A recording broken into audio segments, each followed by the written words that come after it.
ইসলাম নামক সর্বশ্রেষ্ঠ জীবন ব্যবস্থা, পূর্ণাঙ্গ জীবন ব্যবস্থা, আল্লাহর নিকট মনোনীত একমাত্র জীবন ব্যবস্থা, এটা পাওয়ার পরে মুসলিম জাতি যদি এর কদর বুঝতে না পারে, তারা যদি এর মূল্য বুঝতে না পারে, তাহলে এই জাতির জন্য এর চেয়ে দুর্ভাগ্য আর কিছুই হতে পারে না। পরমাশ্চর্যের ব্যাপার হলো এই, মুসলমানদের ঘরে ঘরে ঘরে আজ এমন পোড়া কপালি অসংখ্য অগণিত যারা ইসলামের ঘরে জন্ম নিয়েও ইসলামের সৌন্দর্য বুঝতে পারে না, ইসলামের ঘরে জন্ম নিয়েও ইসলামের শ্রেষ্ঠত্ব অনুধাবন করার মতো চিন্তা শক্তি, বোধ শক্তি তাদের নাই, ইসলামের অনন্য সৌন্দর্য দেখার মতো দৃষ্টি শক্তি তাদের নাই, ইসলামের শ্রেষ্ঠত্ব উপলব্ধি করার মতো হৃদয় তাদের নেই। আল্লাহ পাক রব্বুল আলামিন তাদের এই অন্তর চক্ষুকে বধির করে দিয়েছেন, অন্ধ করে দিয়েছেন, তাদের শ্রবণ শক্তিকে আল্লাহ বধির করে দিয়েছেন, হৃদয়গুলোতে আল্লাহ পাক তালাবদ্ধ করে দিয়েছেন। আমরা তাদের জন্য হেদায়েতের দোয়া করা ছাড়া আর কিছুই করতে পারি না। ইসলামের এই যে শ্রেষ্ঠত্ব, যে ইসলাম হলো একটা পূর্ণাঙ্গ জীবন ব্যবস্থা। পূর্ণাঙ্গ জীবন ব্যবস্থা বলতে আমরা কি বুঝি, আমি আজকে এই বিষয়টায় একটু আলোকপাত করব।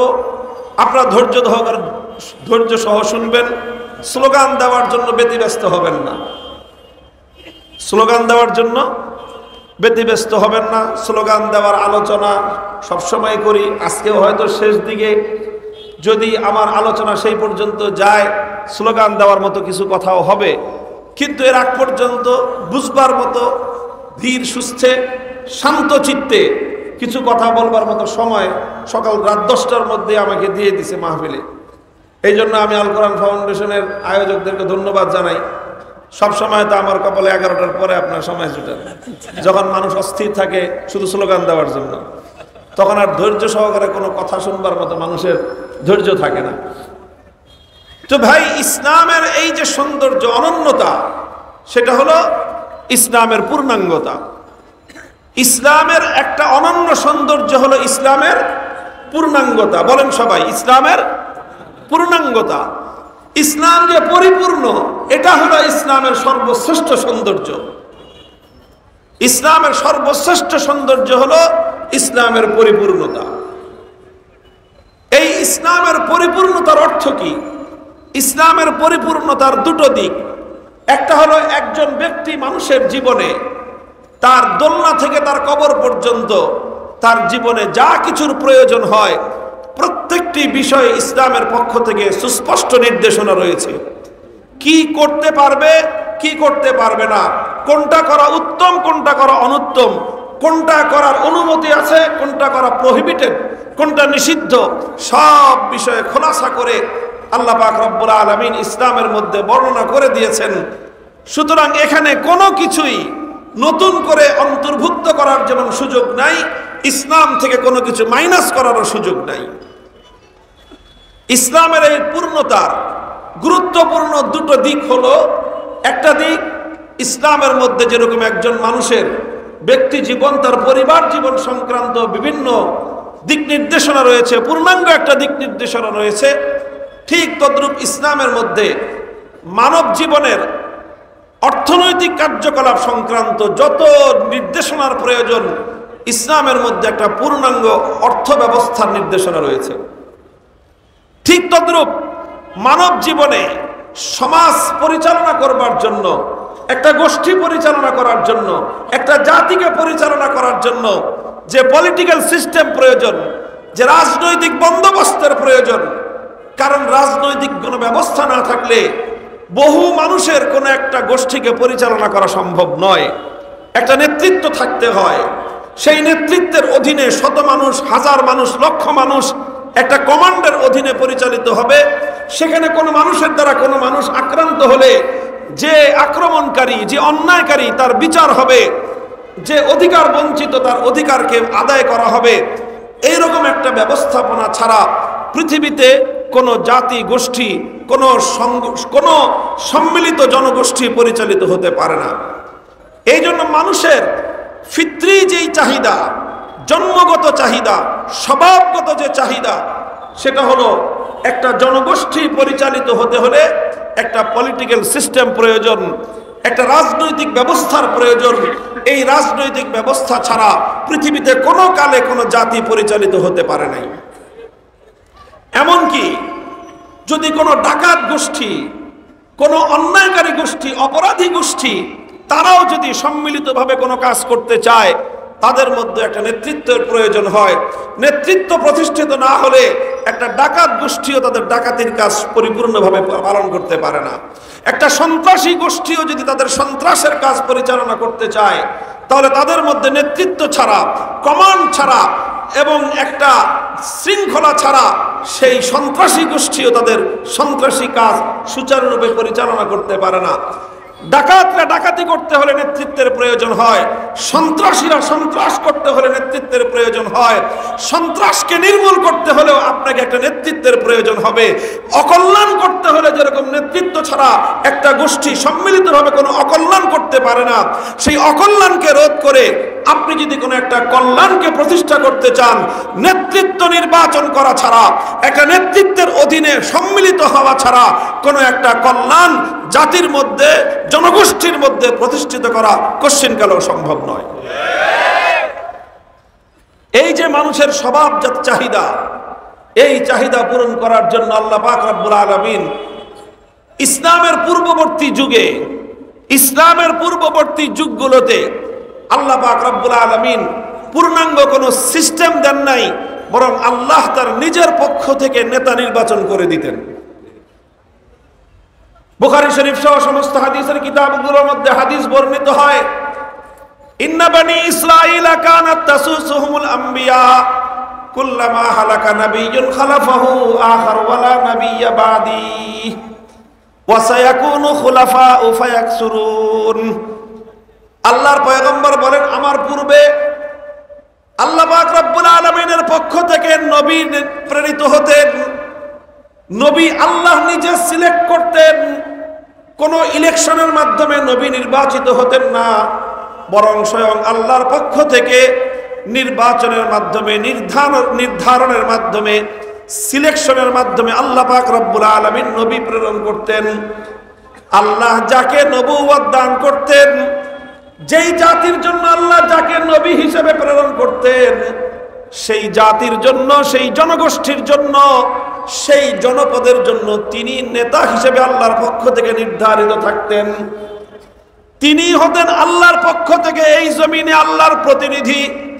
এই জন্য প্রত্যেক নবীকে যেরকম বলা হতো নবিয়ুল্লাহ, কোন কোন নবীকে বলা হতো রাসূলুল্লাহ, প্রত্যেক নবীর আর একটা অভিন্ন উপাধি ছিল খলিফাতুল্লাহ।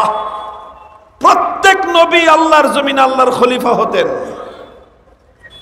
প্রত্যেক নবী আল্লাহর জমিনে আল্লাহর খলিফা হতেন, মানে আল্লাহর প্রতিনিধি হতেন।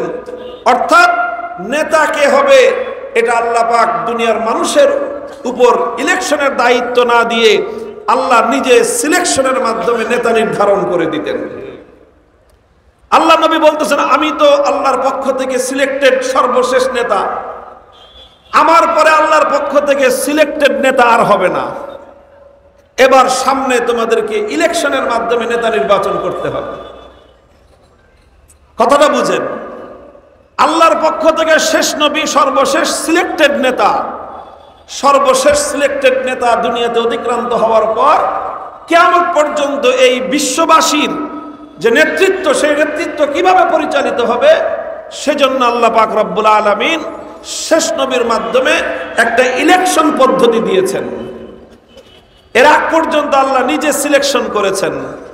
শেষ নবী চলে যাওয়ার পর এই দুনিয়ার মানুষের সঙ্গে আল্লাহ পাকের সরাসরি যোগাযোগের যে বন্দোবস্ত, সেটা কাট আপ হয়ে গেছে। কিয়ামত পর্যন্ত আল্লাহর পক্ষ থেকে সরাসরি দুনিয়ার মানব জাতির প্রতি আর কোনো ওহী আসবে না, আর কোনো নির্দেশনা আসবে না। যা দেওয়ার শেষ নবীকে দিয়ে দিয়েছেন, শেষ নবী সবকিছু বলে দিয়ে গিয়েছেন, একটা সিস্টেম দিয়ে গিয়েছেন। সেই সিস্টেমের মাধ্যমেই কিয়ামত পর্যন্ত মানব জাতির এই যে একটা ফিতরি ব্যবস্থা, একটা ফিতরি তাকাজা, তার যে স্বভাবজাত একটা চাহিদা, যে একটা নেতৃত্ব নির্বাচন করে একটা সিস্টেমের মাধ্যমে বিশ্বকে পরিচালনা করা, আল্লাহ পাক রব্বুল আলামিন সেই ইলেকশন পদ্ধতি এবং তার নীতিমালা সম্পূর্ণরূপে ইসলামের মধ্যে সেট আপ করে দিয়ে আল্লাহ ঘোষণা দিয়েছেন যে এখন আর আমার সিলেকশনের প্রয়োজন হবে না, এখন থেকে কিয়ামত পর্যন্ত ইসলাম প্রদত্ত ইলেকশন পদ্ধতির মাধ্যমে নেতা নির্বাচিত হবে এবং সেই নেতা কিভাবে দুনিয়াবাসীকে পরিচালনা করবে আমি আল্লাহ তার নীতিমালা নির্ধারণ করে দিয়েছি। আমার দেওয়া নীতিমালার আলোকে তোমাদের পক্ষ থেকে আমার দেওয়া পদ্ধতির আলোকে নির্বাচিত নেতা দুনিয়াবাসীকে পরিচালনা করবে। এটা আল্লাহ পাকের অনেক বড় একটা নিয়ামত। এই জন্য আমি আবার ওই কথার দিকে ফিরে আসছি, ইসলামের অনন্যতার, ইসলামের অনন্য সৌন্দর্য হলো ইসলামের পূর্ণতা। ইসলামের অনন্য সৌন্দর্য হলো ইসলামের পূর্ণতা বা পূর্ণাঙ্গতা। আর ইসলামের এই পূর্ণাঙ্গতার অনেক দিক রয়েছে আলোচনা করবার। আজকের এই প্রেক্ষাপটে শুধুমাত্র দুটি বিষয়ের দিকে আমি দৃষ্টি আকর্ষণ করলাম, ইন্ডিকেট করলাম, পয়েন্ট আউট করলাম। একটা হলো ইসলামের অর্থ ব্যবস্থা, আর একটা হলো ইসলামের রাজনৈতিক ব্যবস্থা। এই পৃথিবীতে একমাত্র ধর্ম ইসলাম, যে ইসলাম ধর্মে যেরকম একজন মানুষ কিভাবে ইবাদত বন্দেগী করবে তার পূর্ণাঙ্গ ব্যবস্থা রয়েছে, পূর্ণাঙ্গ নির্দেশনা রয়েছে।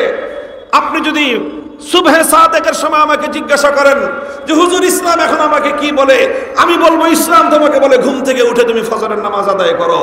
এরপরে যদি কিছুক্ষণ পরে জিজ্ঞাসা করেন যে এবার আমার প্রতি নির্দেশনা কি, ইসলাম বলবে যে তুমি জোহর পর্যন্ত রিল্যাক্সে থাকো, যখন সূর্য দ্বিপ্রহর পর্যন্ত পৌঁছে যাবে তারপরে তোমার প্রতি নির্দেশনা চলে আসবে জোহরের নামাজ আদায় করো, এরপরে নির্দেশনা চলে আসবে আসরের নামাজ আদায় করো, এরপরে নির্দেশনা চলে আসবে মাগরিব, এরপরে এশার নামাজ আদায় করো, এরপরে আবার ফজর পর্যন্ত তুমি বিশ্রাম নাও। ইসলামের পক্ষ থেকে প্রতিটি মানুষের প্রতি প্রতিদিন 24 ঘন্টায় 5 ওয়াক্ত নামাজের পূর্ণাঙ্গ নির্দেশনা আল্লাহ দিয়ে রেখেছেন। শুধু নামাজের নয়, বছর ঘুরে রমজান মাস আসলে সারা মাস রোজা রাখো, তোমার সম্পদের মালিকানা থাকলে যাকাত দাও, জীবনে একবার আল্লাহর ঘর বাইতুল্লাহর জিয়ারত করতে হজে যাও। এভাবে পূর্ণাঙ্গ নির্দেশনা রয়েছে ইবাদত সংক্রান্ত বিষয়ে। ইসলাম যেরকম মানুষকে তার ইবাদত কিভাবে করতে হবে এই বিষয়ে নির্দেশনা দিয়েছে, ঠিক তদ্রূপ ইসলাম নির্দেশনা দিয়েছে তুমি তোমার ব্যবসা বাণিজ্য কিভাবে করবে, তুমি তোমার অর্থনৈতিক লেনদেন কিভাবে পরিচালনা করবে।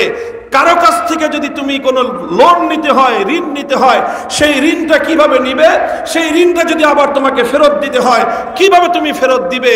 তুমি যদি কারো কাছ থেকে টাকা নিয়ে তুমি যদি শেয়ারিং ব্যবসা করতে চাও, একজনের অর্থ আরেকজনের শ্রম, কিভাবে সেই তুমি শেয়ারিংটা করবা। অথবা দুইজন যদি পুঁজি বিনিয়োগ করে তুমি যদি কোম্পানির সিস্টেমে ব্যবসা করতে চাও, আমিও পুঁজি দিলাম তুমিও পুঁজি দিলা, দুইজন আবার পরিশ্রম করব, শেয়ারিং বিজনেস কিভাবে করবা, পরিপূর্ণ নির্দেশনা ইসলামের মধ্যে রয়েছে। এবং এই সকল সিস্টেমকে কেন্দ্র করে আজ সারা পৃথিবীব্যাপী যে ব্যাংকিং ব্যবস্থা গড়ে উঠেছে, সেই ব্যাংকিং ব্যবস্থার বিকল্প ব্যবস্থা হিসেবে ইসলাম যে অর্থ ব্যবস্থা দিয়েছে, ইসলামী ব্যাংকিং এর মূলনীতির আলোকে আজকের 21 শতাব্দীর সারা দুনিয়ার আন্তর্জাতিক অর্থনৈতিক সমস্ত কার্যক্রমকে পরিচালনা শুধু নয়, নিয়ন্ত্রণ করার মতো নির্ভুল একমাত্র ব্যবস্থা ইসলাম দিয়েছে, পৃথিবীতে আর কেউ দিতে পারে না। আমি শুধু আপনাদের বুঝাবার জন্য আমি এটা বলছি, কারণ আমি যখনই ইসলামকে নিয়ে আলোচনা করি তখন আমাদের অনেক ভাইয়ের মধ্যে এমনকি অনেক সরল প্রাণ অনবহিত, আমি অজ্ঞ বললাম না, অজ্ঞ বললে অনেকে মাইন্ড করবেন যে আমাদেরকে মূর্খ বললেন, আমি বললাম অনবহিত, জানেন না, খবর পান নাই। বহু মানুষ আছে অনেক জানেন কিন্তু ইসলাম সম্পর্কে জানার সুযোগ আপনার হয় নাই। অনেক পড়াশোনা করেছেন, ইসলাম নিয়ে পড়বার মতো সময় আপনি পান নাই। আপনি অনেককে জেনেছেন কিন্তু আপনার মালিকের বিধান জানবার মতো সুযোগ আপনার হয় নাই। এজন্য আমি আপনাকে খুব কোনো দোষ দিচ্ছি না, মূর্খও বলছি না, আপনাকে অজ্ঞও বলছি না, কিন্তু অন্তত অনবহিত তো আমাকে বলতেই হবে। তারা মনে করে যে যারা অর্থনীতিতে ইসলামকে বাস্তবায়ন করতে চায়, স্বাভাবিকভাবেই যে ইসলাম ধর্মের অনুসারী সে যদি অর্থনীতিতে ইসলামকে অনুসরণ করতে চায় তাহলে একজন হিন্দুও তার ধর্মের আলোকে অর্থনীতিতে হিন্দু ধর্ম ব্যবস্থা চাইতে পারে, একজন খ্রিস্টান অর্থনীতিতে তার খ্রিস্ট অর্থ ব্যবস্থা চাইতে পারে, একজন বৌদ্ধ তার অর্থনীতিতে বৌদ্ধ অর্থ ব্যবস্থা চাইতে পারে, একজন ইহুদি তার অর্থনীতিতে ইহুদি অর্থ ব্যবস্থা চাইতে পারে। আমি তর্কের খাতিরে মানলাম, ঠিক আছে, তাহলে আমি যেরকম মুসলিম হিসেবে অ্যাজ এ মুসলিম অর্থনীতিতে ইসলামী অর্থ ব্যবস্থা আমি চাইতে পারি, অন্য ধর্মাবলম্বীরা নিজ নিজ ধর্ম অনুসরণকারী হিসেবে নিজ নিজ ধর্মীয় অর্থ ব্যবস্থা সে চাইতে পারে, ঠিক আছে, এক্ষেত্রে সমতা যদি চাইতে পারে, তাহলে এবার আমার দ্বিতীয় কথা থাকবে, ঠিক আছে, আমার ইসলাম অনুযায়ী আমি কিভাবে অর্থ ব্যবস্থা পরিচালনা করব, আমার সমাজে কিভাবে আমি অর্থ চালাবো, আমার রাষ্ট্রের মধ্যে আমি কিভাবে ইসলামী অর্থ ব্যবস্থা চালাবো, সারা দুনিয়ার বর্তমান 700 কোটি মানুষের অর্থনৈতিক সব সমস্যার সমাধান ইসলামের আলোকে আমি কিভাবে দিব, তার পূর্ণাঙ্গ রূপরেখা আমি বিশ্ববাসীর সামনে উপস্থাপন করতে পারবো।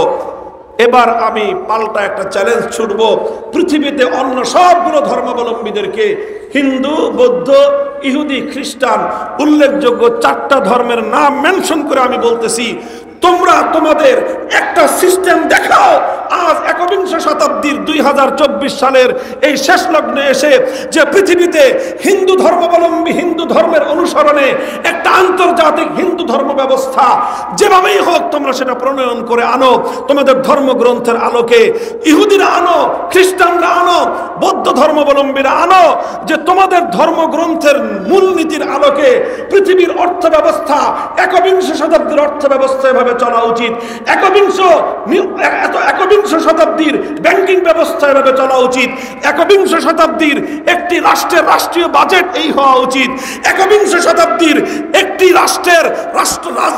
রাষ্ট্রের বার্ষিক রেভিনিউ কালেকশন কিভাবে হওয়া উচিত, একটি রাষ্ট্রের রাষ্ট্রীয় এক্সপেন্ডিচার কিভাবে হওয়া উচিত, এই শুধুমাত্র মূল নীতিগুলো কোনো একটা ধর্মাবলম্বীরা নিজ নিজ ধর্মের মূল গ্রন্থের নীতি থেকে শুধুমাত্র একটা ব্যবস্থা তোমরা সামনে আনো। আল্লাহর কসম খেয়ে বলি, 2024 সালের ডিসেম্বর মাস পর্যন্ত এসে এই গোটা মহাবিশ্বের মধ্যে, আসমান আর জমিনের মধ্যে কোন ধর্ম যদি অর্থনীতির কোন সিস্টেম দিয়ে থাকে, একমাত্র ধর্মের নাম হলো ইসলাম, একমাত্র ধর্মীয় অর্থ ব্যবস্থার নাম ইসলামী অর্থ ব্যবস্থা। আমি তুলনামূলক বিশ্লেষণে গেলাম না যে কোনটা উত্তম কোনটা অনুত্তম, তুলনা তো পরে হবে, আগে তুমি একটা ব্যবস্থা দিবা, তারপরে তো তুলনা করব। আরে খেলা তো হবে, আরে খেলতে হলে তো দুই পক্ষ লাগবে। তুমি তো খেলার মাঠে রেফারি নামার আগেই চলে গেলা সীমান্তের ওপারে, তোমার সাথে খেলা হবে কিভাবে? তুমি তো কোনো প্লেয়ার নামাও নাই, নামালে খেলা হলে তারপরে জাতি দেখতো যে কার খেলা ভালো, কে জিতে কে হারে। এখানে তো কোনো খেলোয়াড়ই নাই। আলহামদুলিল্লাহ, আজ বাংলাদেশের রাজনীতির মাঠে যেরকম বিগত 15 বছরের দণ্ড প্রতাপশালী সেই স্বৈরাচারী ফ্যাসিবাদীরা যেভাবে খেলার মাঠ থেকে খেলা শুরু হওয়ার আগেই বিদায় নিয়েছে, ঠিক তদ্রূপ অর্থ ব্যবস্থার ক্ষেত্রে ধর্মের পক্ষ থেকে যদি কোনো অর্থ ব্যবস্থাকে যদি চাওয়া হয়, রিকমেন্ডেশন দেওয়া হয়, দাও তোমার ধর্মের কাছে কি অর্থ ব্যবস্থা আছে, তোমার ধর্ম ব্যবস্থার কাছে কি অর্থ ব্যবস্থা আছে, আল্লাহর কসম খেয়ে বলে ইসলাম ওয়াকওভার পাবে। অন্য কোন ধর্মাবলম্বীরা ন্যূনতম প্রতিদ্বন্দ্বিতার জন্য কোনো অর্থ ব্যবস্থা সাবমিটই করতে পারবে না। এটা কি আমি ঘরের কোনায় চুঙ্গা লাগায় গোপনে গোপনে কানে কানে বলতেছি? আমি বলে যাচ্ছি সিলেটের ঐতিহাসিক রেজিস্ট্রারি মাঠে হাজার হাজার মানুষের মঞ্চে, এই যে মিডিয়া আছে, আমার এই বক্তব্য রেকর্ড হচ্ছে, আমার এই বক্তব্য যাবে সারা জাতির কাছে, বিশ্ববাসীর কাছে। আমার এই বক্তব্য থাকবে বহুকাল, বছরের পর বছর, যুগের পর যুগ। যতদিন এই বক্তব্য থাকবে ততদিন আমাদের পক্ষ থেকে ওপেন চ্যালেঞ্জ থাকবে। এই চ্যালেঞ্জ আজ নতুন আমি দেই নাই, এই চ্যালেঞ্জ আজ নতুন আমি দেই নাই। আরো বহু বছর পূর্ব থেকেই এই প্রসঙ্গে আলোচনা আসলেই আমরা এই চ্যালেঞ্জ ঘোষণা করছি, আজ পর্যন্ত হিন্দু ভাইয়েরা কোনোদিন বলে নাই যে হুজুর এই যে আমাদের পক্ষ থেকে হিন্দু অর্থ ব্যবস্থা। কোনোদিন কোনো ইহুদি বলতে পারে নাই এই আমাদের পক্ষ থেকে ইহুদি অর্থ ব্যবস্থা। কোনোদিন খ্রিস্টানরা বলতে পারে নাই সারা দুনিয়ার সমস্ত পৃথিবীর সমস্ত নেতৃত্বের ক্ষমতা খ্রিস্টানদের কুক্ষিগত। পৃথিবীতে সবচেয়ে বেশি সংখ্যাগরিষ্ঠ মানুষ হলো খ্রিস্ট ধর্মাবলম্বী। সারা দুনিয়ার নেতৃত্ব খ্রিস্টানদের হাতে। এত কিছু, সারা দুনিয়ার অর্থনীতি, সমস্ত শক্তি তাদের হাতে। তাদের হাতে অর্থনীতি, তাদের হাতে সমরনীতি, সামরিক শক্তি সব তাদের হাতে। কিন্তু খ্রিস্ট ধর্মের আলোকে একবিংশ শতাব্দীর বিশ্ব অর্থ ব্যবস্থা কি হতে পারে? একটা ব্যবস্থা তোমরা শুধুমাত্র অলমোস্ট সাবমিট করো, তুলনা করার দরকার নাই। তোমরা যদি সাবমিট করতে পারো, আমরা আমাদেরটা প্রত্যাহার করে তোমাদেরটাকে বিজয় ঘোষণা করব। পারবা না, আলহামদুলিল্লাহ পারবে না কেউ। এ কথাটা এত আত্মবিশ্বাসের সাথে কেন বলি আমরা? এজন্যই আমরা বলতে পারি, কারণ আমাদের তুলনামূলক ধর্মতাত্ত্বিকরা প্রত্যেকটি ধর্মের ধর্মগ্রন্থ অ্যানালাইসিস করে এ কথা স্পষ্টভাবে জাতির সামনে পরিষ্কার করে দিয়েছেন, অন্য কোনো ধর্মগ্রন্থগুলোর মধ্যে মানব জাতির জন্য আধুনিক যুগের অর্থ ব্যবস্থা সংক্রান্ত পূর্ণাঙ্গ কোনো নির্দেশনা নাই। দেখেন, অর্থনীতি নিয়ে আলোচনা করা আমার উদ্দেশ্য না আজকে। এটা শুধু ফর এক্সাম্পল, দৃষ্টান্ত দেওয়ার জন্য বললাম এই কথাটা। বলেন তো, আমাদের দেশে ইসলামিক ব্যাংকিং নামে 9টা ব্যাংক আছে রাষ্ট্র অনুমোদিত। বাংলাদেশ ব্যাংকের একটা বিরাট ডিপার্টমেন্ট, একটা শাখা আছে, একটা অধ্যায় অংশই আছে ইসলামী ব্যাংকিং এর জন্য নির্ধারিত। শুধু বাংলাদেশ নয়, এটা পৃথিবীর এমন কোন দেশ আজ নাই যেই দেশগুলোতে ইসলামিক ব্যাংকিং ব্যবস্থা পরিচালিত না হচ্ছে। এটা ইউরোপে আছে, আমেরিকায় আছে, গোটা ওয়েস্টার্ন ওয়ার্ল্ডের প্রত্যেকটা দেশে দেশে ইসলামিক ব্যাংকিং ব্যবস্থা চলছে। ইসলামিক ব্যাংকিং, বলবেন যে ইসলামিক ব্যাংকের মধ্যেও তো কত ঘাপলা আছে। আরে ভাই, ঘাপলা তো মানুষ করে, ঘাপলা তো ইসলাম করে না। ইসলাম একটা সিস্টেম দিয়েছে কিনা বলেন? ব্যাংকিং এর একটা সিস্টেম ইসলাম দিতে পেরেছে কি পারে নাই? কই আজ পর্যন্ত কোথাও হিন্দু ব্যাংকিং দেখেছেন? কোথাও খ্রিস্টান ব্যাংক দেখেছেন? ইহুদি ব্যাংক দেখেছেন? কারণ ব্যাংকিং কিভাবে চলবে ইহুদি ধর্ম, খ্রিস্ট ধর্ম, বৌদ্ধ বা হিন্দু ধর্মের মধ্যে সেই নীতিমালাই তো নাই। ব্যাংকিং ব্যবস্থা তোমরা কিসের ভিত্তিতে প্রণয়ন করবা? মুহতারাম হাজিরিন, কাজেই এটা এজন্য বললাম কারণ এটা সবাই চোখে দেখতে পায়। এটা সবাই চোখে দেখতে পায়। সারা পৃথিবীর মানুষের অর্থনৈতিক ব্যবস্থা আল কোরআনের আলোকে পরিচালনা করা সম্ভব। শুধু নট অনলি ফর মুসলিমস, শুধু মুসলমানদের জন্য নয়। একজন হিন্দু, বৌদ্ধ, খ্রিস্টান, ইহুদি তাদের অর্থনৈতিক কার্যক্রম কিভাবে চলবে, যেই দেশটায় বিভিন্ন জাতির মানুষ বসবাস করে সেই দেশের একটা বার্ষিক বাজেট কিভাবে হবে, রেভিনিউ কালেকশন কিভাবে হবে, এক্সপেন্ডিচার কিভাবে হবে, তার যেই এই মাইক্রো ইকোনমিক কোন থিওরিতে চলবে, ম্যাক্রো ইকোনমিক কোন থিওরিতে চলবে, সব থিওরিগুলোর মূল কথা কোরআন এবং সুন্নাহর মধ্যে বর্ণিত রয়েছে। এবং সেই নীতিমালার আলোকেই ইসলামিক বেত্তা যারা, ইসলামের যারা ফুকাহা, ইসলামের যারা মুফতি, ইসলামের যারা কোরআন হাদিস বিশেষজ্ঞ, তারা কোরআন এবং হাদিসের মূল নীতির আলোকেই আধুনিক যুগের ব্যাংকিং ব্যবস্থা তারা প্রণয়ন করে দিয়েছেন। মুহতারাম হাজিরিন, ইসলাম যেরকম একবিংশ শতাব্দীর বিশ্ব অর্থ ব্যবস্থা পরিচালনা করবার মতো একটা চমৎকার ব্যবস্থা দিতে সক্ষম, ঠিক তদ্রূপ কিভাবে সারা পৃথিবীর মানুষের রাজনৈতিক ব্যবস্থা কিভাবে চলবে সেটাও একমাত্র ইসলামই দিতে পারে। বলবেন হুজুর, ইসলাম যেরকম দিতে পারে অন্য ধর্মরা দিতে পারে না? আমি বলবো যে না। অন্য কোন ধর্মের মধ্যে তাদের ধর্মগ্রন্থ যেগুলো আছে, তাওরাত বলেন, ইনজিল বলেন, ত্রিপাঠক বলেন, অথবা হিন্দুদের ধর্মগ্রন্থ কি গীতা ইত্যাদি, যেই ধর্মগ্রন্থগুলো আছে, এই ধর্মগ্রন্থগুলোর মধ্যে মানুষের রাজনীতি কিভাবে চলবে, একটা জাতি গোটা বিশ্বের একজন নেতা কিভাবে নির্বাচিত হবে, এই ব্যবস্থাটাই তো কোনো ধর্মগ্রন্থে নাই। ইসলামে আছে আলহামদুলিল্লাহ, ইসলামে পরিষ্কার আছে, সারা পৃথিবীতে মুসলমানরা একজন নেতা নির্বাচন করবে, সেই নেতা নির্বাচিত হবে, তার নাম হবে খলিফাতুল মুসলিমিন, তার উপাধি হবে আমিরুল মুমিনিন। তাকে কারা ভোট দিবে, কিভাবে তিনি নির্বাচিত হবেন, কিভাবে তার নির্বাচন বৈধ হবে, তিনি নির্বাচিত হওয়ার পর আর কোন নেতা মাথা চাড়া দিয়ে উঠলে সেই নেতার সঙ্গে কি আচরণ করা হবে, প্রত্যেকটি বিষয় কোরআন এবং সুন্নাহর মধ্যে খুলে খুলে বর্ণনা করে দেয়া আছে।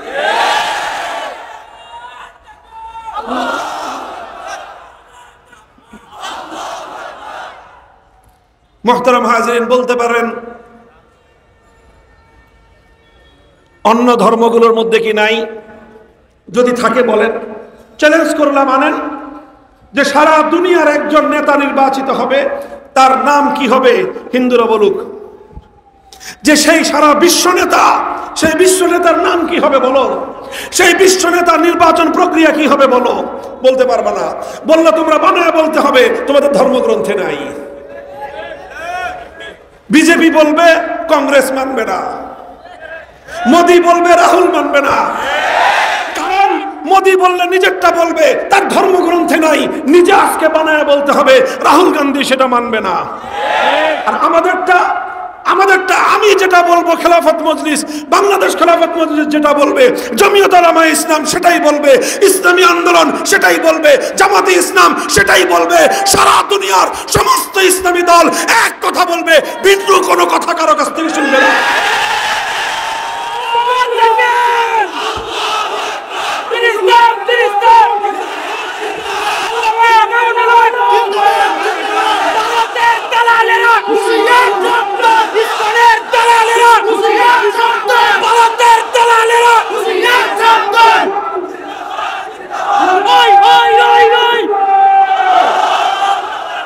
মুহতারাম হাজিরিন, ইসলামী রাজনৈতিক ব্যবস্থাটা, ইসলামই যে একমাত্র রাজনীতির একটা ব্যবস্থা দিতে পারে, অন্য কোন ধর্ম যে কোন রাজনৈতিক ব্যবস্থা দিতে পারে না, তার একটা উজ্জ্বল দৃষ্টান্ত শুনেন। একটা স্যাম্পল তো দিলাম, একটা মূল বিষয় দিলাম। দেখেন, রাজনীতির একটা মৌলিক প্রশ্ন হলো নেতা নির্বাচন হবে কিভাবে? কথা বলেন।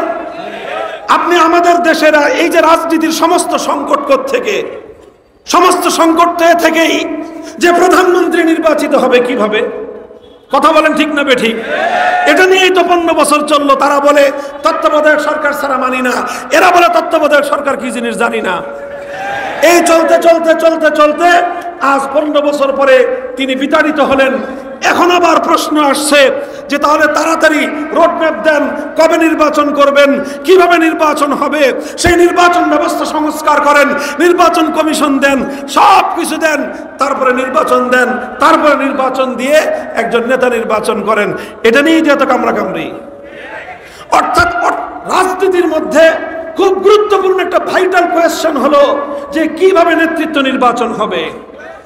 যদি আমাদেরকে বলেন ইসলামের কাছে হুজুর নেতৃত্ব নির্বাচনের কি পদ্ধতি আছে, আলহামদুলিল্লাহ চ্যালেঞ্জ ঘোষণা করে শতভাগ কনফিডেন্স, আত্মবিশ্বাস নিয়ে বলতে পারবো, এই মহাবিশ্বের মধ্যে আজ পর্যন্ত ইসলাম নেতৃত্ব নির্বাচন করবার যে নির্ভুল পদ্ধতি দিয়েছে, পৃথিবীর কোন সিস্টেম সেটা দিতে পারে না।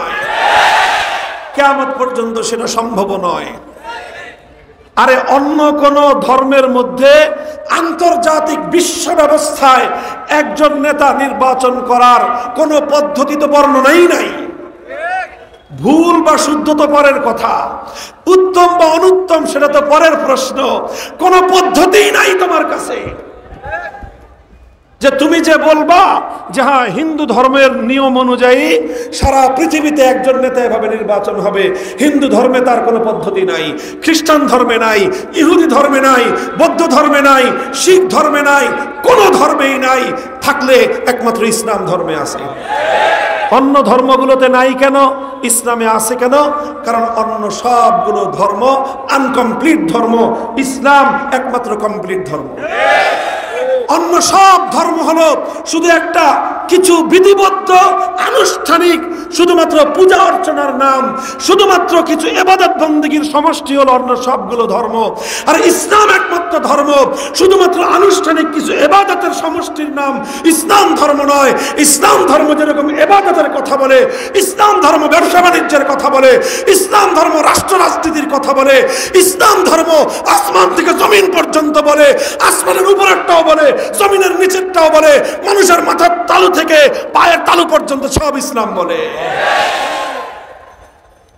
তার একটা কোয়েশ্চনের মাধ্যমে আমি তুলনা করলাম যে নেতা নির্বাচন করবার ব্যবস্থা ইসলামে আছে। শুধু আমাদের সোসাইটির নেতা নয়, হোল ওয়ার্ল্ড, সারা বিশ্বব্যাপী নেতা কে হবে তার নির্বাচন পদ্ধতি ইসলামের মধ্যে আছে।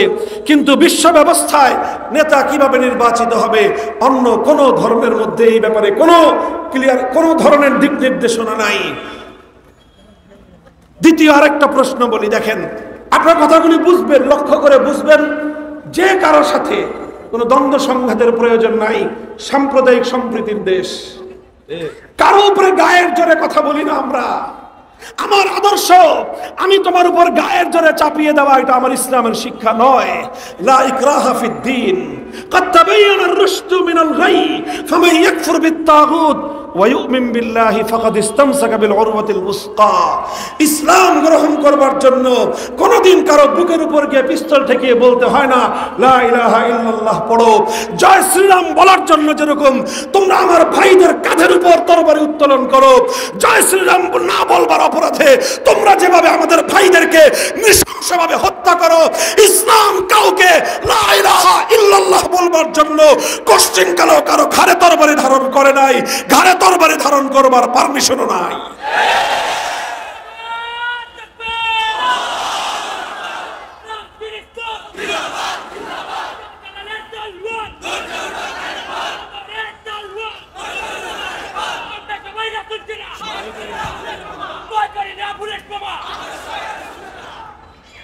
আরেকটা স্যাম্পল, আরেকটা গুরুত্বপূর্ণ প্রশ্ন উত্থাপন করি। এই যে মনে করেন যে ইসলামী রাষ্ট্র ব্যবস্থা যদি প্রতিষ্ঠিত হয়, যদি ইসলামী রাজনৈতিক ব্যবস্থা অনুযায়ী কোন জাতি পরিচালিত হয়, কোন রাষ্ট্র এবং সমাজ যদি ইসলামী রাজনৈতিক দর্শন অনুযায়ী পরিচালিত হয়, সেক্ষেত্রে খুব গুরুত্বপূর্ণ একটা প্রশ্ন থাকবে যে এই রাষ্ট্রে কি শুধু মুসলিমরাই থাকবে না অমুসলিমরাও থাকতে পারবে? এই প্রশ্নের স্পষ্ট জবাব হলো ইসলামী রাষ্ট্র ব্যবস্থার দ্বারা পরিচালিত, ইসলামী আইন আদালতের দ্বারা পরিচালিত রাষ্ট্রে যেভাবে মুসলিমরা থাকবে, যে কোনো অমুসলিম এই রাষ্ট্রে সমানভাবে থাকতে পারবে। এখানে হিন্দুরা থাকতে পারবে, এখানে খ্রিস্টানরা থাকতে পারবে, এখানে বৌদ্ধরা থাকতে পারবে, এখানে ইহুদিরা থাকতে পারবে।